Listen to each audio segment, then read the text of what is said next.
বিশ্বকাপ কভার করতে এখন যুক্তরাষ্ট্রের নিউ জার্সিতে আছেন সহকর্মী মুজনেবিন তারেক। সরাসরি যুক্ত হব তার সঙ্গে। তারেক, আর ঘন্টা তিনেক পরে তো high voltage Brazil Morocco match, দর্শকদের মাঝে কেমন উদ্দীপনা দেখছেন? ঘন্টা তিনেক পরে ম্যাচ শুরু হবে। আমি এই মুহূর্তে আছি ম্যাচ ভেন্যু মেটলাইফ স্টেডিয়ামে।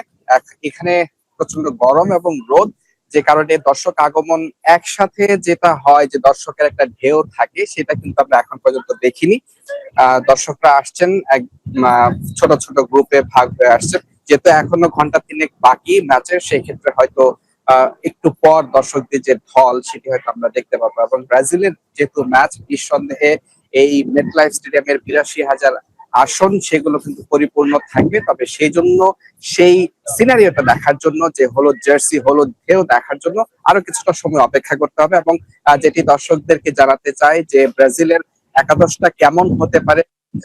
প্রথমে একটু বলতে চাই যে নেইমার এই ম্যাচে খেলছেন না, এবং তার পরিবর্তে ভিনিসিয়াস জুনিয়র, তিনি কিন্তু তাকে একটা বড় দায়িত্ব।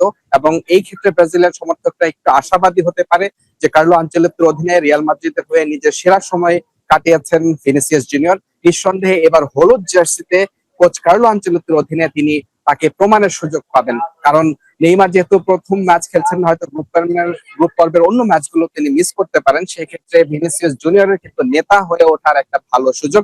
যদিও এখন পর্যন্ত ব্রাজিলের জার্সিতে ৪৯ ম্যাচ খেলে মাত্র ৬টি গোল করেছেন, বিশ্বকাপের মতো মঞ্চে তিনি সেভাবে নিজেকে মেলে ধরতে পারেননি। সেই সুযোগটা হয়তো তিনি আজকে নেয়ার চেষ্টা করবেন। এবং ব্রাজিলের এখানে বেশ কিছু গণমাধ্যম কর্মী এসেছিলেন, এবং তাদের সাথে আমরা কথা বলছিলাম। এবং ব্রাজিলের যে একটা সংবাদ মাধ্যম গ্লোবো, তারাও কিন্তু জানিয়েছে যে প্রায় ৪০ বছর পর নাম্বার 10 জার্সি ছাড়া হয়তো এই ম্যাচে একাদশ সাজাতে পারেন কার্লো আনচেলত্তি। যেহেতু নেইমার নেই, নেইমারের নাম্বার 10 জার্সিটা হয়তো এই একাদশে দেখা যাবে না, যেটি ১৯৮৬ সালে হয়েছিল জিকো, তখনকার ব্রাজিলের তারকা, তিনি খেলতে পারেননি।